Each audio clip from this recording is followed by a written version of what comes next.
Thank you. Following on from the Deputy here mentioned about 1% of shares, I'd like to get clarity around how the value of the shares were calculated. Just following on from the question, has a discount factor been applied for the lack of market value for the shares because the shares were traded on the grey market? I mean, and obviously the fact that Kerry's board had to approve the sale. If all the shares were on the open market at the one time, the actual value of the share would probably drop because of more supply. So has that been taken into the calculations, or how has the value of the share been calculated, or has it just been taken? I just want clarification on that. The second thing is in relation to the letter. I think it's imperative that the style of communication needs to be looked at when these letters go out, because I'm telling you, to you it's factual information, you have a tax background, and I've nothing but the utmost respect. I don't. Okay, but it's the style of communication, the language that's used, the ultimatums that are perceived, and the perception of the vocabulary in the letter frightens the daylights out of people. And I would really reiterate to have a look at the style of communication on that. But the second question is in relation to the calculation. Deputy Ray. Seeing as in your own words that you recently only understood how this works, I'm asking that following the test case, and if you're found to be right, that you only start charging the people tax from that point forward, because it's wrong to be going backwards when nobody knew what that they were doing anything wrong, even the accountants and the officials that were helping the farmers to submit their accounts. I'm going to ask Mr. Phelan to reply to all of those questions, and then I'm going to bring the meeting to a close. In your reply, Mr. Phelan, would you address a question that I have, which is, would the Revenue Commissioners now look at the transcript of this meeting, flag the questions, answer if an answer has been given where more detail is required, you might give it. If the decision of the Revenue Commissioner has changed in any way relative to the information given today, you might flag that for us also. And you might let us have a copy of the correspondence that is going to be issued. It needn't contain no names, so it's only the wording, as Deputy Neville has said. So it's to address the concerns by letter to the committee following this meeting and having examined the transcripts, and to put with it a copy of the correspondence that will be issued from here out. So if you answer the various questions, we close the meeting then. Thank you, Chairman. Firstly, I can confirm that we will indeed look at the transcript, and we will isolate any questions and any commitments that we've given and whatever. And indeed, we will correspond with you about the letter that we're going to issue. Perhaps we will see a mechanism for to do that with you. Certainly we will do that instantly, and we will do it today and tomorrow. And we may not meet the Friday deadline for get the letters out, but we will do our best in it. To answer the rest of the question, firstly, Deputy Brazel, on the tax, the easy piece is the tax clearance certificate. We've automated tax clearances as a really simple operation.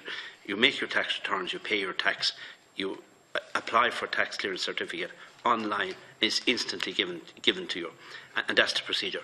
How this affects the TCC: if there's an assessment and it's not paid, if it's appealed, there is no effect on the system. Says you still get your TCC, so that's no problem whatsoever. It will not affect the TCC. So that's the easiest bit. Regarding the value of the 1% traded and the discount that might be applied to shares. On the idea of the volume traded, it is a very small volume that are traded, and indeed the Kerry PLC trades are not huge volumes either, we know, but nevertheless there is a market.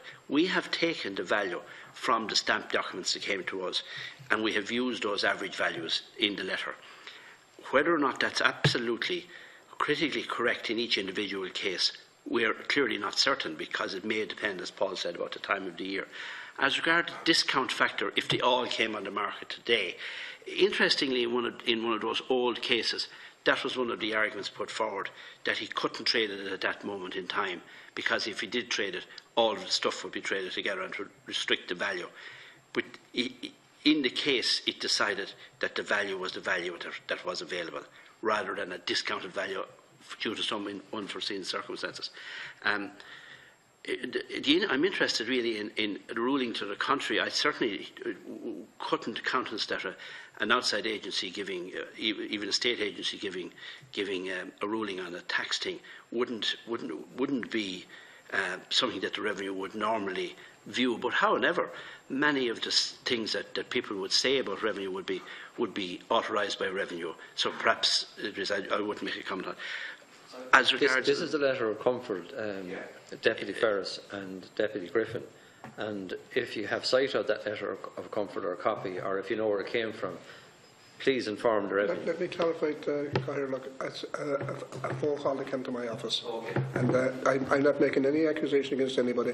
It's only the letter came to my office, that the letter of comfort was in existence, and it was a political letter of comfort. That's evidence of it, you can provide it. That would be really helpful.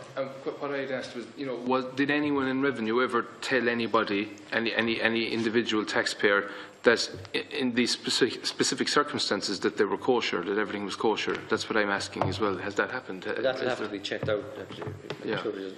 Go ahead, Mr. Phelan. Yeah, just on the CGT point, it certainly is on the disposal, and there's no dispute about the prices for at the disposal point, whatever the amount of tax is paid, whatever amount of tax is due is based on the disposal price from the CGT point of view. The style of communication, as I said earlier, it's not easy to tell a taxpayer that he has an issue. And I agree with you somewhat that the style was pretty strong in its language, but yet we feel that it was an invitation to engage with the code of practice.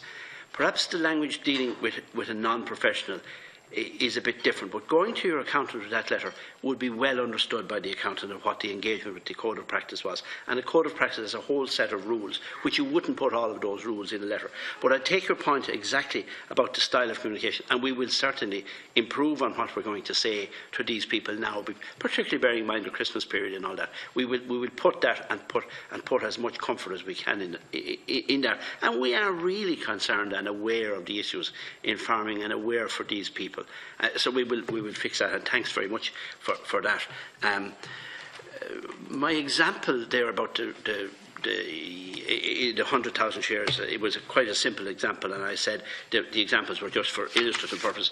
We're really relying on the rules of the Co-op, which is a public document, and I just pulled it off yesterday off the company's website, and it says about the 1,000 gallons, it says 4546.09 litres, which is 1,000 gallons, and that's where we took that piece from. I'm sorry if the 100,000, it does say about the quota. I accept that completely.